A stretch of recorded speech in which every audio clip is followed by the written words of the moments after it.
Good morning, good morning, good morning, and thank you for joining me on Friday's episode of the Roundtable Talk Show.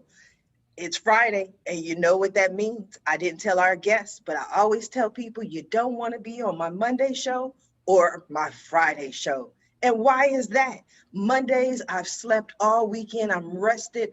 Fridays, I've been doing this show. I've been talking. The world has gone mad. So I have absolutely no idea what I'm going to say. But I know it's going to be fun. I know it's going to be interesting because we always have fun on the Roundtable Talk Show.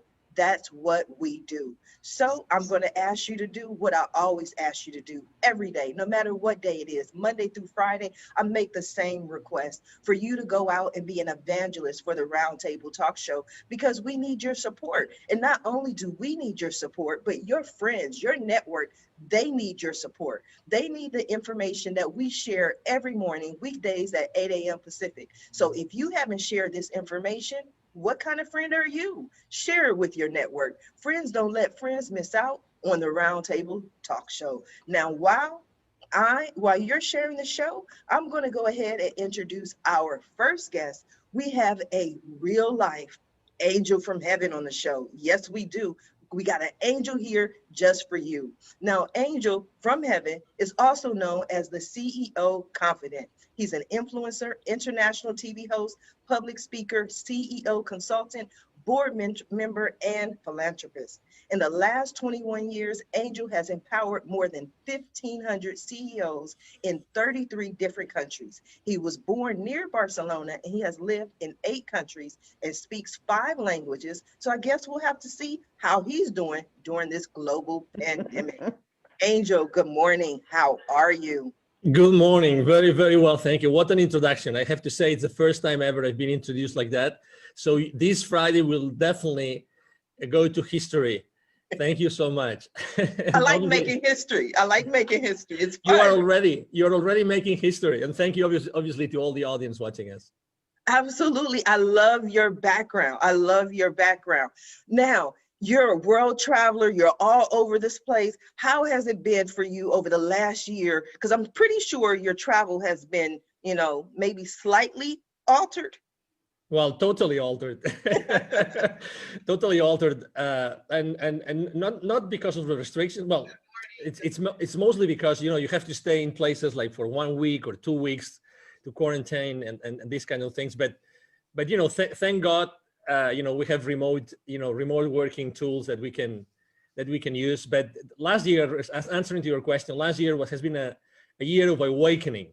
That's definitely. So if you had asked me the question you're going to ask me today, 12 months ago, I guarantee you I would have answered differently.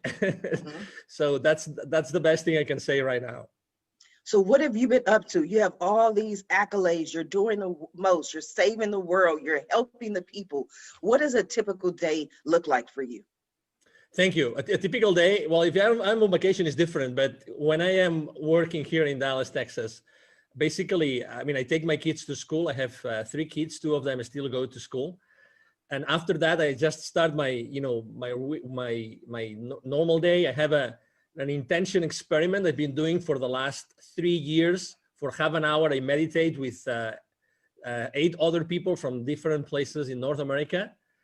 And after that, my day starts with, basically. Well, I didn't mean to interrupt, but I want to talk about that, because that was unique. Most people, and I just ask random questions just because I'm curious, because you have so much going on, and people always tell me like Sharifa, you're busy, you never have time. So I'm like, what does a typical day look like for someone like you? But intention experiment, I don't want to gloss over that, because I've heard about, morning prayer calls and meditation, but intentions and experiments don't typically go together. Please clarify. Thank you.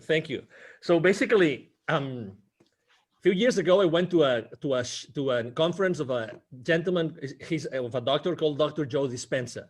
At that event, I got to know, before going to that event, I had read a book about Lynn McTaggart, because Lynn McTaggart interviewed Dr. Joe Dispenza. Lynn McTaggart, she lives in the UK, and what she does is she conducts worldwide intention experiments. Actually, you can go Lynn McTaggart, you can Google her, and she has a great book about that. So basically, intention experiment means that every single morning a group, we are 9, but a group of 8 or more people can meet up, and basically they decide, okay, so today we are going to intend for something specific that we want to happen. And we do that for a week. So every single week we intend for something that has been proposed by one of the members. So every week, again, we've been already 3 years. Every week we've been intending for one different thing that has been asked for one of the different 9 members of the team. And we're right now, actually, after so long, we are right now working on a book. We are writing a book called 10-Minute Miracles, because we've seen so many miracles happen. We've seen people healing. We've seen things changing in our lives. So it's been incredible. Obviously, in 3 years, I mean, 52 times 3, right? Means a lot of experiments, right? A lot of intention, weekly experiments. So that's what we do every single morning. We meet, we start talking, and then for 10 minutes, we put in nice music to intend, and all of us, following a specific technique, we intend for something to happen. So that's amazing. I'm trying to figure out how I can get in on this call, because I need some 10-minute miracles or some 5-minute miracles. I like quick, fast. But for yourself personally, there had to be a reason why you stayed for 3 years. Was there something personal that you can share where you're like, I set this intention, it happened, you have to do this? Well, there have been so many things happening.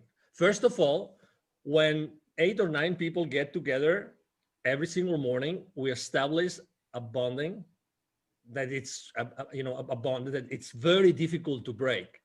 We feel things. We literally physically feel things. And after those 10 minutes, we actually share what we have experienced, what we have seen. And we've seen incredible things. I mean, from a physical point of view, I mean, I'm sure that both Christian and Yo-Yo, they have experienced similar things, because they're both extremely, deep people, right? Deep human beings. But when you establish that, when you create that bonding and that environment, really magical things start happening, and you live physically things. So I can tell you, foreclosures that were out of the blue, like canceled the last minute, that has happened twice. I can share with you people healing from back pain, like lifelong back pain. I can tell you about people being operated, having surgeries, that they recover much faster because we were intending for them. I can tell you people feeling the intention. So people even not knowing that we were intending for them, and they were going through some sort of issues in their lives, they got those things sorted out. So that's why we're writing a book. There's so many things that have happened that there's one chapter for each of us right now in the book. Again, it's going to be called the 10-Minute Miracles. I love it. I love it. No, I'm so intrigued. I think I can talk to you for all day and pick your brain, so much in there. But Angel, I'm going to come back to you. I want to go ahead and introduce our next guest so we can start this conversation, because it's getting good. Miss Yamitra Wadeo. Yamitra is the only live past crazy specialist. She works strategically with individuals to identify, analyze, and release chaos and crazy in their lives by providing a safe space to begin their journey and guide them to the source of their own power. Yamitra is an Amazon international best-selling author of Fearless Women, Born to Give Thanks, and Transition to Freedom, and 7 other amazing books. She has received Author of the Year award for 2 consecutive years and has had the opportunity to share the screen with the late actor Tommy Ford in the movie The Last Time. She is the founder of Be Fearless Inc., Waddell Consulting Services, and Bear Your Hair.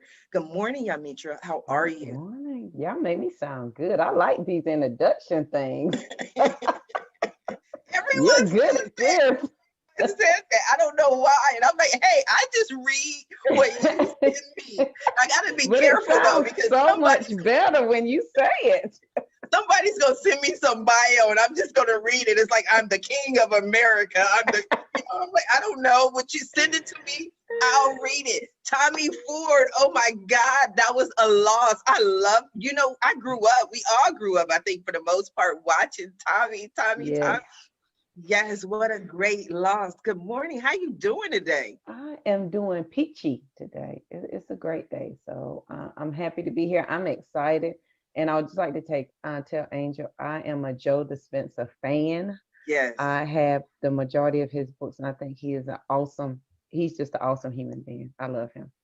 Yeah, Yes. he is. Yes. Yeah, he's good. Yamitra, talk to us about Be Fearless. Where did Be Fearless come from? It most likely came from some sort of fear that you stepped over. Yes, it is.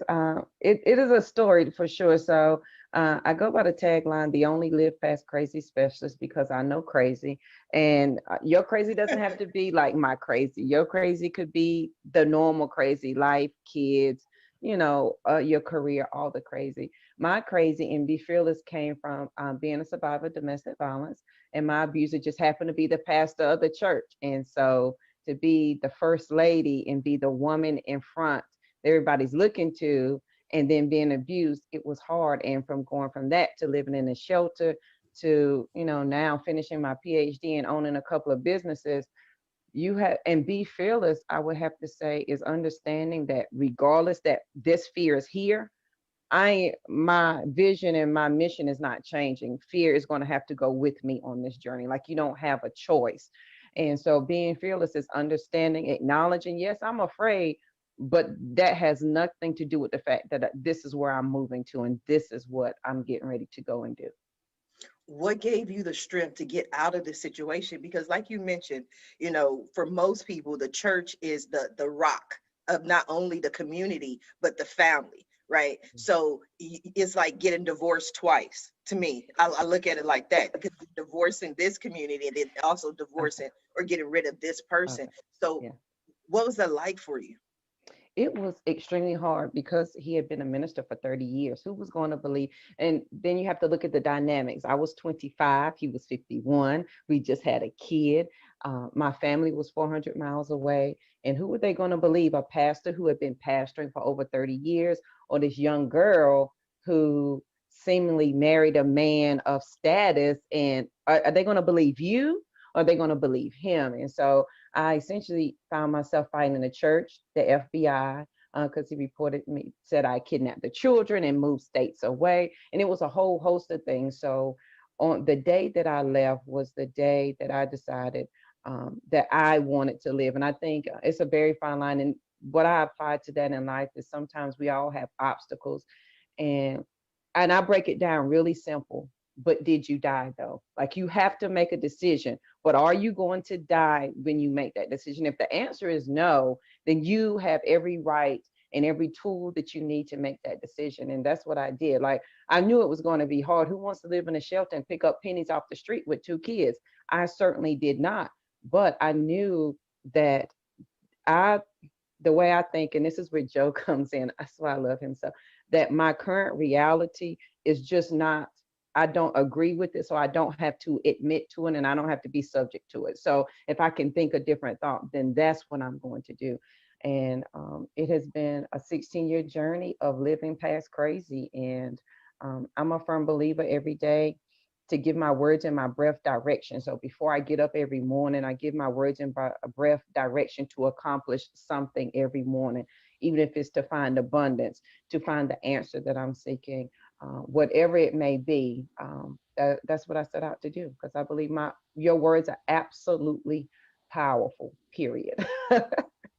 Wow, your story, your life is powerful. That's why I love doing this show. I really do. I love it. I love it. I love it. It's a personal passion of mine. Yeah. That's why I get up every morning and do it, because it takes away excuses for people. Oh yeah. When people come to me and they say, "Well, Sharifa, I can't because," or I'm too this or I'm too that, or this person is stopping me. I'm like, mm-mm. You're going to watch January 8th episode of the Roundtable Talk Show. You're going to listen to those guests. And then, because if they can do it, there's no reason why you can't as well. And so much of what you're saying resonates with me in my life and my crazy, I guess. Mhm. But when I was in my worst times and I lost everything and was homeless, I would walk and I would literally speak to God, and I would say, "God, I know you didn't bring me this far to Yeah. just bring me this far." Yeah. So you went through all of that, owner of multiple companies. Was there a point where you said, "You know what? There's something better, something greater. There's something else out there for me"?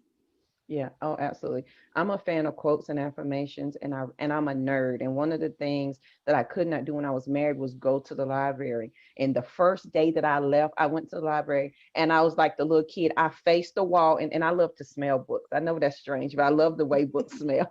And I smelled books, and I had a stack of books in my lap. And the first book I opened, I couldn't tell you the name of it, but the quote that I opened up to was by John Wooten, and I'm also a basketball fan, and it says, "Don't let what you cannot do interfere with what you can do." Because I was like, JoJo, what is it that you can do? Because I couldn't find an attorney that would help me. Nobody wanted to help me because everything was so crazy. And that quote came into play because it says, if you focus on what you can do, what you cannot do will take care of itself. And I was like, well, JoJo, you already had 2 undergraduate degrees, so that must mean you're not stupid.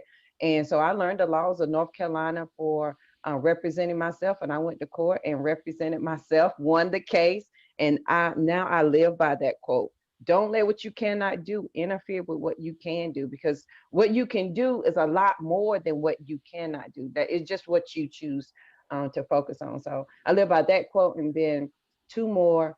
Never close your mind to an idea simply because it's miraculous, because the idea came to you for a reason, and you are absolutely qualified to be exceptional. You're just nervous in front of your current community. We're just nervous because I want to be the first millionaire in my family, and who in my family is saying that? But it doesn't negate the fact that I'm absolutely qualified to do that. And so when we focus on those things and eliminate the negative, it becomes an amazing journey. Yes, yes. We just gonna change that M to a B though. We gonna have you. Yeah. We gonna start with Yes. billionaires We'll now. take That's that B. Yeah. yeah. We gonna change that. Everything else Yeah. I'm gonna stand in agreement with, but we just gonna make that change. Wow, what an amazing show. If you have not shared this show yet, go ahead and share it with your friends, because I always tell people, people don't believe me. It's the truth. Guests can attest. I do not select the dates that the guests appear. The guests decide what days they want to appear, and somehow, some way, there's Mhm. always a common theme. I don't know how it happens, just like Angel from Heaven probably doesn't know exactly how the 10-minute miracles happen, but we've seen them happen Yes. over and over and over again, which brings me to my next guest. And I know he's going to have a very important take on this conversation, Mr. Christian de la Huerta. With 30 years of experience, Christian is a sought after spiritual teacher, personal transformation coach, and leading voice in the breathwork community. He has traveled the world offering inspiring and transformational retreats, combining psychological and spiritual teachings with lasting and life-changing effects. Good morning, Christian. Morning, Sharifa, and thank you for having me. Well, I'm honored to be here. You are so welcome. What do you think so far, Angel? Yamitra, what do you think? What are your thoughts?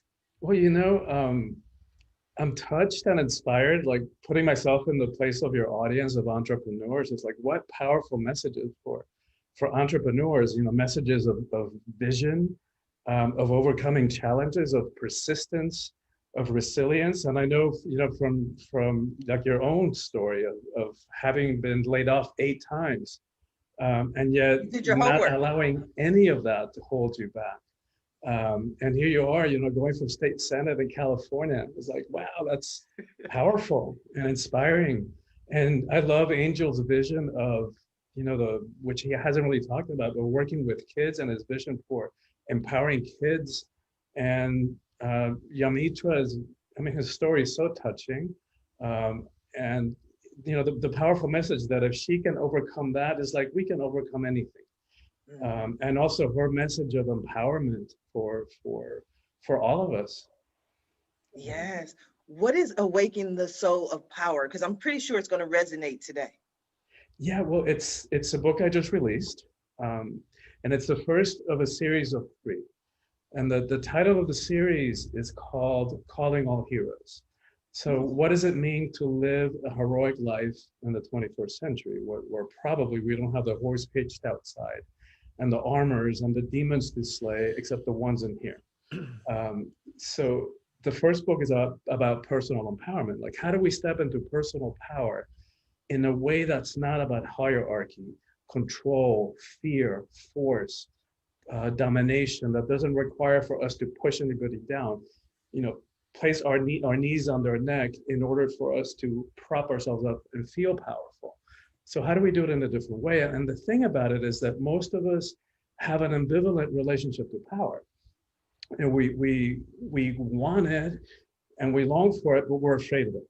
And as I've been working now for 30 years, doing retreats and working with people's mindsets and helping people get free from fear and limitation, what I've come to realize is that what we're afraid of is that we might abuse it. And no wonder, right? Like all we got to do is turn on the news or read the morning headlines, and every day witnessing countless examples of abuse of power. And no need to even get into examples today because it's right in front of our face. And so, but and then we've been so conditioned, but with quotes like power corrupts and absolute power corrupts absolutely. And then what good-hearted person is going to want to be corrupted? But what they forgot to tell us or failed to tell us is that quote from Lord Acton was it's part of a larger context where if you read the whole thing, the whole paragraph, it's clear that he's talking about political power, not about interpersonal or personal power. That's what we're all talking about here, right? Personal empowerment, in approaching it from different ways. And then the other aspect of that is we've been so conditioned as a society to be afraid of the emotions, right? We've labeled the emotions weakness, and especially men. Since we're little kids, we're like, the little boys don't cry, because in some twisted way along the point along the way, we label the emotions weakness and feminize them, as is the feminine was weak. Like if you want to talk about power, let's talk about the power of creation, right? And so that there's nothing feminine about the weak, but we've been conditioned that way. And so then we're afraid of conflict. We're afraid of confrontation. We're terrified that if we really bead all of who we are, that other people may not be able to handle us. So then we stuff ourselves, we stuff our emotions, and that doesn't work, right? What used to be spiritual teaching, that everything is energy, now we know from physics that everything is energy. Like that's the case. It's no longer spiritual teaching. So including the body, including the emotions, we know from physics too that energy cannot be destroyed. So just because we stuff it, it doesn't go away, right? All those emotions don't go away. They get stuck in the tissues of the body, and we walk around with them. And after decades and decades of suppressing ourselves and suppressing our emotions, we walk around like these cauldrons of suppressed emotion, which we then start either react, like somebody just rubs us the wrong way and we react because we're reacting to a lifetime of suppressed emotions, and we bring damage to our relationships, or that energy has to come out somewhere. So it starts showing up in bodily symptoms, cancer, ulcers, heart attacks. So we've got to learn how to feel and how to identify our emotions and learn how to communicate them responsibly, courageously, compassionately even. I think that is powerful. We're all on the same page today. I think that's so wonderful. Everything you're saying resonates with me. And it also reminds me of, like you mentioned, I am running for Senate 2024. I'm excited about that.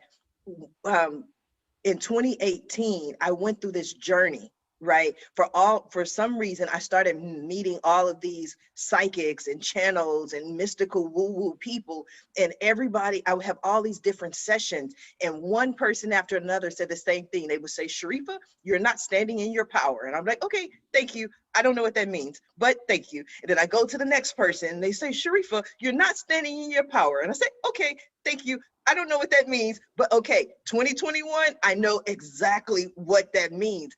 Yeah. And it wasn't a fear of mine that I wasn't able to, or I was afraid of, but I think I had more of that. Why would I run for city council? Why would I run for Senate? There are, trillions and billions of people on the earth. Why me? And then I had to get to that point of why not me? This is something you're passionate about. Why not you? So I don't think it was the fear for me, but it was just understanding that I do have a voice. And what I've done, just having all the guests for the last year on the Roundtable Talk Show, that took a lot of power to provide a platform for some of the greatest people in the world. But I didn't understand that it was power in doing that. Does that make sense, Christian? It makes total sense. And thank you for doing that. Thank you for saying yes to your own call, to step into your power and to do heroic work, right? What all of us are doing is heroic. The way that JoJo got herself free with two little kids, to support, that's nothing short of heroic. And so I love this conversation. And another way that we see commonality in all of us is this desire to make a difference in the world. Mm-hmm. Right? So and it's that desire to make a difference in the world, that conviction, that allows us to use JoJo's framework to not allow fear to hold us back.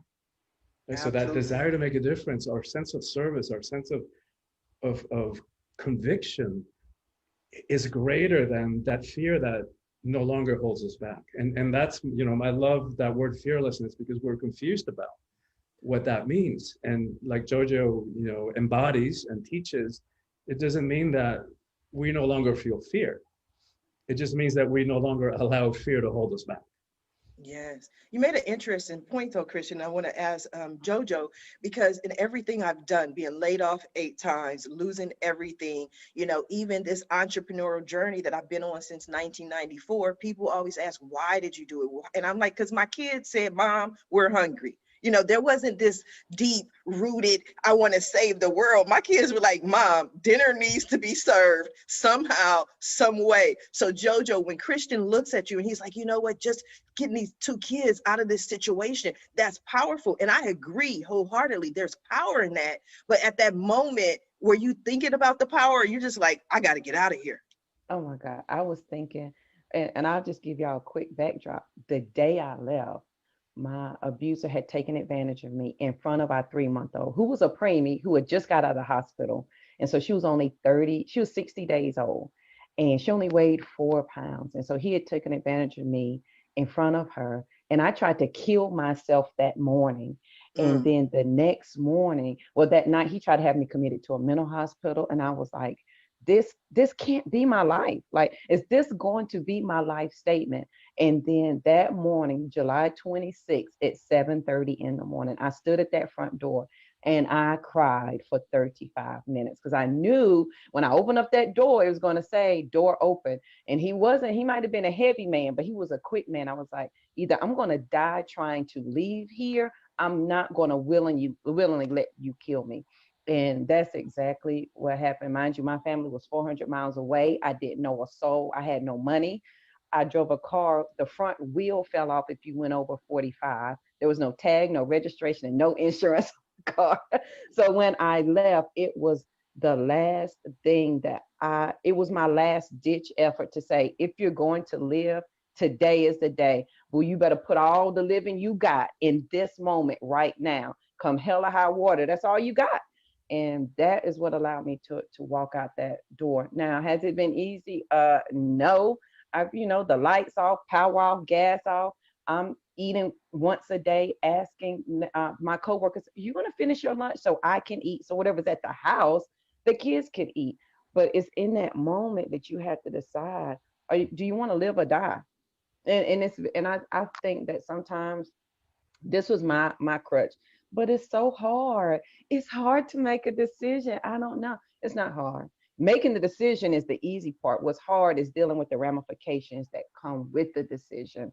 And so for me, 2 things. Is this going to be my life statement? Are these going to be the last words that everybody's going to know JoJo for?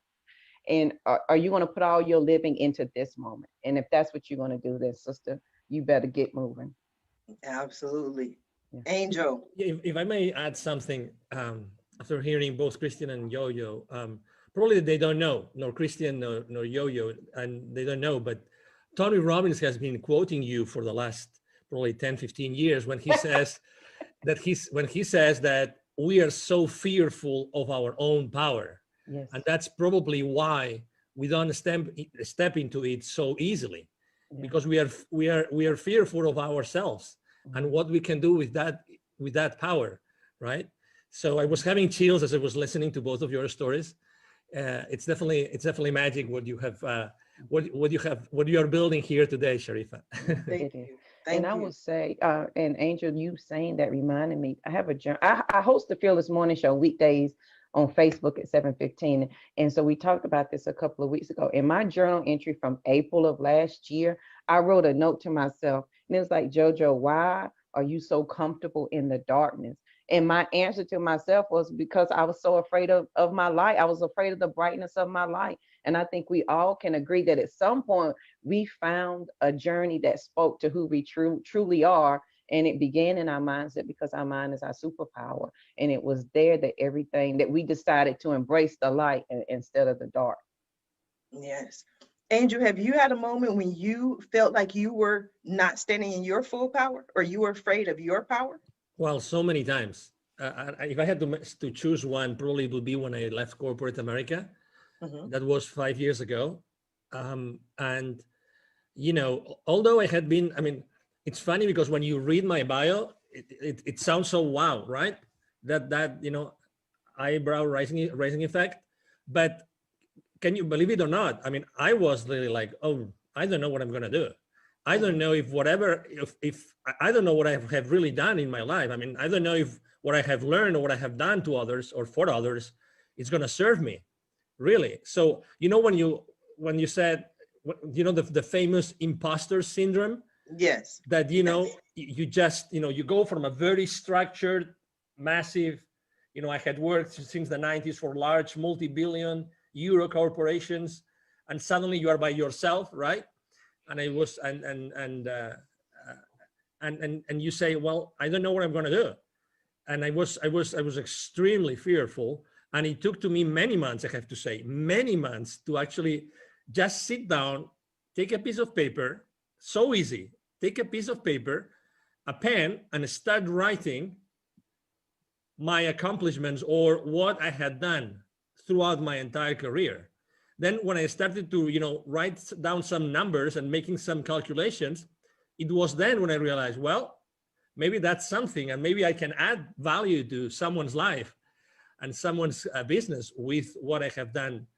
But oh my God, I mean, I was so blind, so blind. I really didn't want to see. It's not that, it's not that my prescription glasses weren't right. It was just like I didn't want to see the obvious. I mean, very often they ask me, what would you change, right? I mean, this famous question, what would you change if you were given another opportunity? Oh my God, I would change so many things. But the number one thing would be, I would step up. I would start exposing myself like crazy since day one. I would start sharing my story because, we probably all of us, we have shows or we have interviewed people Mhm. for sure. And we all know that the real power of our conversations is that we know for sure that someone right now is listening to us and we are going to change their lives. Yes. For sure. That's Yes. happening right now. I mean, not for me, for you, but this is happening. That's why we do what we do. With our questions, we're trying just to open up ourselves so that others, are able to listen to those messages. So had I started to share my humble messages from the very beginning, I would have started impacting others' lives immediately. Immediately. We just have to open our lives, open our mouths. And let me tell you a little bit of an anecdote. So it took to me almost a year to open myself and to do my first ever Facebook Live. And it was by myself. And I thought I have to make like an announcement to the world, right? Okay. So I went there, I explained, probably I didn't have all those numbers yet, but I went there, explained why I was doing what I was doing. And then I remember, as if it was now, when I clicked like stop broadcasting on Facebook, I started crying like a baby. It was, the pressure I put myself, like just to go raw into the world, saying who I was and what I was doing and what I was standing up for. Oh my God. But I will never forget that moment. But I said to myself, oh my God, I wish I had done this more and so That's powerful. That is so powerful. And the fact that you even share that moment, I'm pretty sure that many people who tune in to watch you had no idea. I mean, when we do our shows, like you mentioned, all of us in some form or fashion have a show or have an audience, everybody thinks it's so easy, but it's not easy to be vulnerable. It takes a lot to be vulnerable and to talk and to share your message. yeah, absolutely. And probably, right now, I don't care that much because, whatever happens. And that's one point that I wanted to make, maybe changing gears a little bit, which I think is killing us as a civilization, which is that thing of fitting in. Yes. We are raised to fit in. We have to follow certain patterns. And, regardless, I try not to talk about religion and politics and everything, but regardless of where you are today, regardless of what our avenues are, regardless of where we for, and anybody in our audience right now stand, we really want to help each other. We genuinely are good and want to do good. But, we are taught, unfortunately, I still have 2 kids in school age, right? They are taught to be fitting in. How much of their power, Christian, how much of their power we are limiting, we are, undercutting, we are, taking out of the lives of these kids forever, like forever. We really don't have to fit in. It's funny how just before Christmas, on a podcast interview, someone asked me a piece of advice. I said, I'm not very religious. I stopped going to church a long time ago, but I come from a very Catholic country, which is Spain. But guess what? I think these Christmas are so special because Jesus Christ, remember Christmas, Jesus Christ, because people maybe don't even remember that. He didn't want to fit in. He didn't want to fit in. He wanted, he wanted to understand things. He understood what everybody around him was doing, and he was a disruptor. Why are we not taught to be disruptors? Why not? Why are we not taught to be disrupting all the time, to be working from that place of power? And I guarantee you, that doesn't mean, that we're going to be stepping onto someone else's toes. No. Then that's the big misunderstanding. We are raised to be competitive and to be fighting against the others. It's not true. Yes, Christian, true. That was a question for you. Why, Christian? Why are we made to fit in? It's that because humans are, social animals. And because we haven't been taught, like our parents weren't taught, their parents before them weren't taught how to help boost a kid's self-esteem and sense of who we are. So we grow up without having a real core sense of identity. And I love what Angel spoke, except that the only word that I would challenge is forever. Because yes, in a lot of cases we we know people give up their power forever. But I don't want to highlight that. I don't want to leave that in the space, because that is what the times are calling all of us to do, which is to reclaim our own power and find ways of expressing it that are a match for who we are. And it's going to be different in every time. And that's one of the ways in which I guide people by the hand in this book is helping them understand why we have a conflict with power. And part of it is that we've confused that there's different types of power.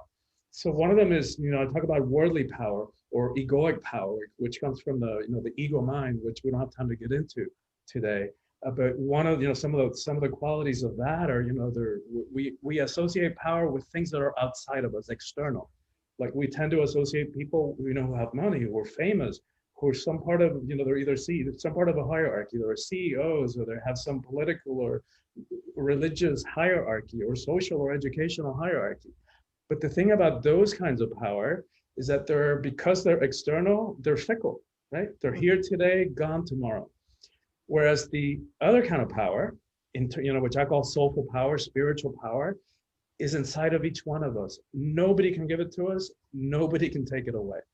And it's actually more powerful, right? So I think of Gandhi or Gandalf, in The Lord of the Rings, where they're simple, monastic robes and their sandal feet, you would never know how much power they hold until it's needed. And then watch out. Like, Gandhi, and I know that you quote Gandhi, Sharifa, and be the change. And but he brought the British Empire to its knees when it was at its highest point, globally, in terms of global reach, without ever landing a punch or shooting a gun. And talk about power. Yeah, I think so often you make an excellent point. When we think about power, we think about power as far as putting people down, and like you said, keeping people down, or just simply brute force. Like we associate power with I have to just go in and take over and that kind of power. But I've learned that power can be gentle. You know what I mean? You can speak softly and still wield the same power without having to be aggressive or argumentative or controversial. Some things may wind up being controversial, but you don't have to just go at it at such a and the world is changing. One of the things that people keep talking about is that we're moving more towards the maternal. We're moving more towards the feminine energy of just, what are your thoughts on that, Christian? Well, it's a great question for me. It's one of the things that I'm passionate about, because my book is for everybody, of course, but it has a particular message for women, because I'm convinced that the single most important thing that needs to happen in the world is the empowerment of women, and not to make women better than or put them up on a pedestal. Women are just as capable of abusing power as men are. But it's because we have been so, as a world, as a species, we've been so out of balance for way too long. And for thousands of years, where the feminine, was made less than. And to that, we can connect all the other issues that we face. When women are in 50% of power, and when we all, regardless of what kind of body we're in, when we all reclaim the feminine, because we all have masculine and feminine energies in each of us. So when we all reclaim that, and when women are in at least 50% of power in this world, we're going to have a very different relationship to all of it, to war, to poverty, to hunger, to how we treat the environment, all of it. It's all connected to that. And so when I think about strategically, like if there was one thing that I could focus on in my limited time, here on this planet, that's what I've landed on. Because by empowering women, we impact everything else. Yes. Angel, what are your thoughts on what Christian had to say? Yes, it's funny because when I was still in Barcelona, and I had been working for an audiovisual company in Spain, and there was a headhunter, a lady headhunter that came and offered me that position before. And when I left Spain and I went to live in the UK, I had this meal with this lady and asked her, hey, why did you come? How did you find me? And you came to my first job, and you came and you took me to the second job, completely different industries, everything. Why? I mean, why? Because I went from working, in a university to working in the private sector. And she said, because Angel, you have something. And don't get me wrong, I mean, that's the 90s, okay? So because you have something which not many people have, which is your feminine side is very pronounced. And I said, what do you mean? And why did it make me a good candidate for that position? And he said, because you see life differently, because you are able to put forward things that other people would hide. And throughout my life, it's been funny because I've always worked with more women than men. Every time I have had to actually build my own team, consistently, I've been looking for female power to compensate what was already in place. And I have always felt extremely comfortable working with women. And in corporate America, I have to tell you, in high tech, that was my industry. I mean, if there were maybe, 10%, 15%, and probably only on maybe marketing, legal, all those specific departments, right? Or functions. But in my case, it was always very clear. I mean, women confront life in a completely different way. And it's completely complementary to what we do. You know, there's no good or bad. I agree with you. It's obvious. It's very clear, Christian, that yeah, and you said it very clear also, Sharifa, that I think that we're moving towards a world where feminine energies are going to play a much more important role, and it's true and it's necessary. And when I go to Latin America to help the underprivileged kids, and I find those kids and I'm teaching them, I focus completely on self-esteem, because those kids will never receive that message anytime soon. You know, I'm not going to say forever, Christian, but anytime soon. They're not going to listen to anybody. They're going to hear that message of empowerment. But I focused on girls, because girls are the ones that are more limited in their future. The views of their parents or their tutors, their views about what the life of that girl is going to be is super limited, super limited. I remember going to an area north of the state of Puebla in Mexico, where there are 186 different indigenous communities. Okay, so many different languages. All the girls work in the fields with the parents, and they help moms cooking at home and cleaning. That's what they do, right? In this entire area, every year from high school, because there's a high school in this entire area, there are 400 kids that graduate every year, okay? So only 2 or 3 of these 400 eventually go to college, and only 1 is a girl. Isn't it crazy? Crazy, crazy. I would love to hear JoJo's thoughts on that. I think that's definitely crazy. Yeah, I think that's crazy. But I think Angel and Christian both hit on something that as women begin to, first we have to understand the power of our energy. I just held a women's conference called Sister Rise, Revitalizing Individual Sacred Energy. And as women, as we begin to understand what our sacred energy is and how it's going to change the world and how we begin to impact the world, I think that's going to, it's going to make a big difference. And I think as women, as we begin to see ourselves differently, and we have to think about how big of an impact, and guys, you can think about this too, how big of an impact your mother had on your life. We do a lot of things because the women in our household did them. We make the macaroni like mama, we clean, we fold our towels. And every day we are creating a legacy for our children to follow in our footsteps. As women, you know, we look to daddies, because I was a daddy's girl too, but I looked to my daddy for business sense, but I looked to my mother to set up my traditions on how I was going to raise my children. And that's an excellent point, because I laugh with my son all the time. My son will be 24 in April, you know, and whenever he does something and it's not correct, I'd be like, got to do it right. Because people will say, your mama didn't raise you right. You know what I mean? Or they'll say, who raised you? I'm like, so this is not about you. This is about me, right? It's about me, because your name is all you have. And that, you know, in this book called The Awakened Woman, it says, if we forget if we forget who we are as women, then all who lean on us and look to us for guidance will be lost. So generations from now, great grandma JoJo, I could have lost everybody because I did not step into my power as a woman, and then understand that I have masculine, I have female, and I can manage them and hold them equally.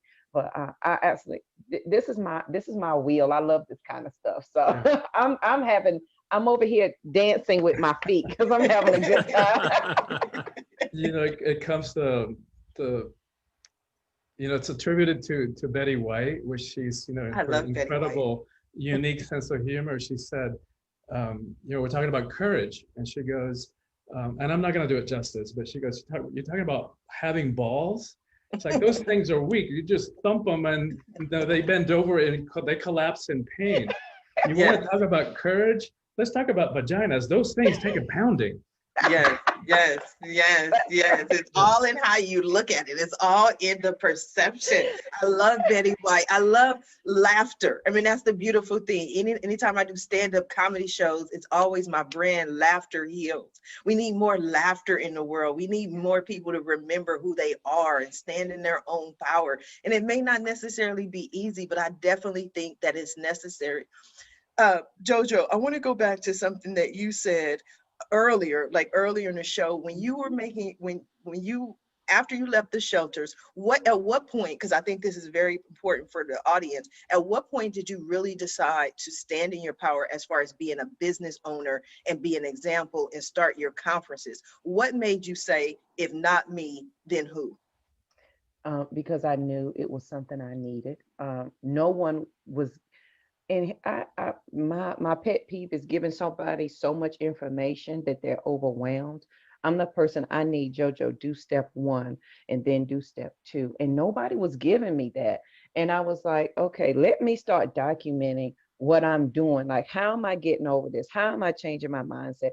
And what are the things that I'm doing? And so for me, it was, this is what I need. So surely somebody else needed. And what really made it hit home, because you know how you play entrepreneurship and you think you're going to do it. And I've been in healthcare for 20 years. I didn't want to give up the title that I worked at Duke Hospital or Duke Medical. I didn't want to give up that title, you know, that I've worked at all those places. And then I spoke the first time ever and talked to a group of ladies who were coming from welfare to work. And the lady called me like 3 days later, and she said, had you not shared your story, I would have killed myself. And I have a quote that I wrote right then, and it says, somebody is waiting to hear my voice, and they will not move until I move. So every day when I get angry and frustrated, like I can't figure this out, like I don't know what I'm doing, JoJo, somebody's waiting to hear your voice, and they're not going to move until you move.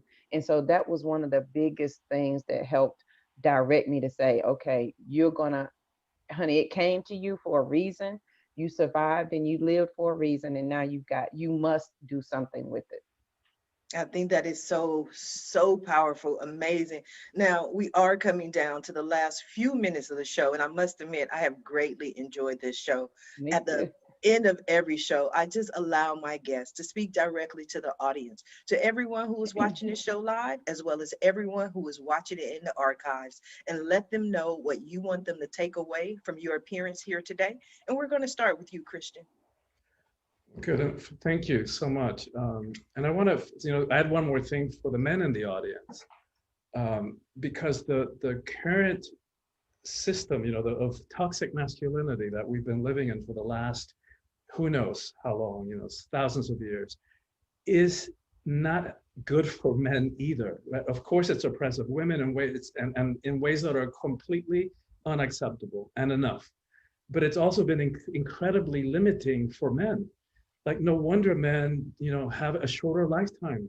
They die 3 years before. No wonder the rate of suicide among men is like 3 times. I forget the exact number right now, but it's way higher. I think 70% of the suicides in America are committed by white men. So it's not working, right? The system is not working for men either. And it's time that we all figure out a way to reconnect with who we are, to reclaim our own sense of self, our own sense of power. As far as I'm concerned, we're living in the most critical times in the evolution of humanity. Make it or break it time, right? And so whenever one of us feels that call, like all 4 of us here have to be more, to say yes in spite of the fear, and to step into roles that we don't even know how it's going to work out. That the universe has a vested interest in each of us doing that, because as we do that, and when we do that, the ripple effects will be felt. And like everybody here was talking about, like Angel was talking about, making a difference. That's how we all get out of this collective hole that we have dug ourselves into. Yeah. That was powerful. And that was actually a very interesting statistic. I had no idea that 70% of suicides are white males. I did know I found this interesting fact out, is that more women than men attempt suicide, but more men than women commit suicide.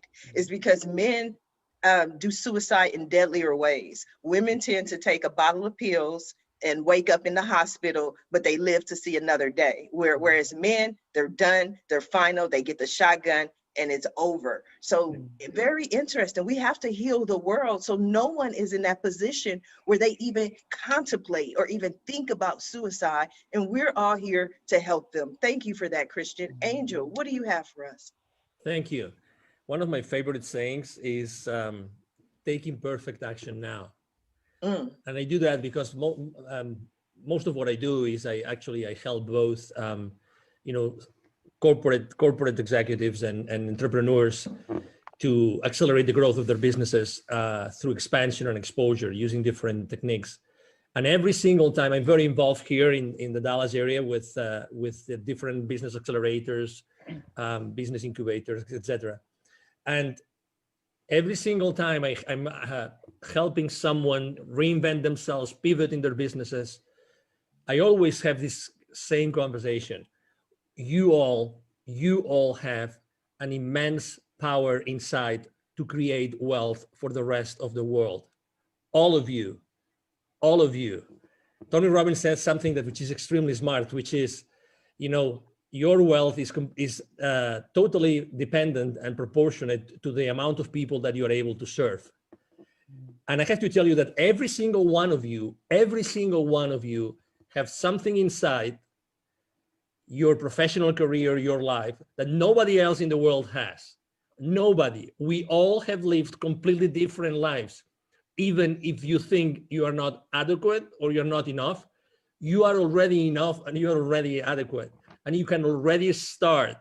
To offer your products, your services to the rest of the world. So I would encourage you to take imperfect action now, to start changing your life immediately, stepping into your power, as Christian and Jojo were saying very, very wisely, but do it today, do it immediately. You know, as you realized, you know, I think that many of us were confronted with death in the last 12 months, right? Like it or not. We had to think about death, you know, at some point. So, hey, you know, we can do so much good in this world and the world needs us. And if it's not us, it's not going to be anybody else. Exactly. I mean, it's great when I was listening to that from Jojo. It's like when I created my nonprofit Wisdom for Kids, I said, if I don't do that, who's going to do it? To be honest, nobody's going to do it. Nobody can do this the same way that we are doing it. Nobody.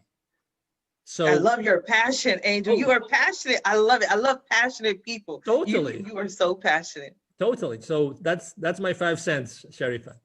Oh, thank you for 5 cents. Usually we only get 2 cents. So I like that extra 3 cents. I love it. I love it. I love it. Thank you, Angel from heaven. Jojo, what do you have for us? Angel, I want to give you a word that I made up, but I think it will fit just right with you. It's urgentaneously. Like we have to take action urgentaneously. My kids hate when I say that. I need it done urgentaneously. They're like, that's not a word. Doesn't matter. It is. My daughter makes up words all the time. And I'm like, if Will Smith can make up Jiggy, you can make up whatever you want. So hey, I like urgentaneously. I'll just credit Jojo for that one. Yes. I would like to share my few cents is that as we all begin this journey, however we define it, describe it, some steps to live past crazy. And I call it self-care as gangster, because you have got to really want this for yourself to begin this journey. So there's just 5 things that you can start today. Number 1 is absolutely be quiet. You don't know what you like or what you want because you talk too much. So if you be quiet, you can hear what the God inside of you, the universe, the creator is trying to tell you. And there's a wealth of information. You have the answer. The problem can't exist without the answer already being there. They go hand in hand. Often we talk too much that we don't even want to acknowledge the answer. Number 2, be willing to understand. That means you've got to, at some point, acknowledge and work through all of your stumbling blocks. Ain't no way around that. Like, you've got to be willing to do that. Number 3 is allow space for yourself. Allow space for healing and grace. I learned that on this journey as I was growing, I had to make room inside of myself for JoJo to be great and not be small. And Grant Cardone says it's you do more damage by living small than you do by living great. And so you got to make space inside. And then when you do that, give yourself some grace and peace. Forgive yourself. Yeah, you made a stupid decision, but you made the best one that you could at that moment with what you had. Give yourself some grace and peace, sister, and move on. And then respect the power that's in you. And you do that with wisdom and peace. Respect that you are a superpower, and every day you have the option to pick your superpower up or lay it down. And I would tell you that, and people say, JoJo, I'm not like you. Like, I'm not powerful, honey. JoJo ain't either, but please let me tell you something. You are so powerful that you convince the God in you that you're not good enough to do anything. That's how powerful you are. You override the innate universe inside of you that says you're a creator to say that you're not. So you can't tell me you're not powerful. You do it all day, every day. It's just what you choose to do with it. So respect the power that's in you. And number 5 is release the need to be less than, those old habits and thoughts. At least I'm not as bad as, at least I didn't do that. Release those words because they hold you exactly where you want to be.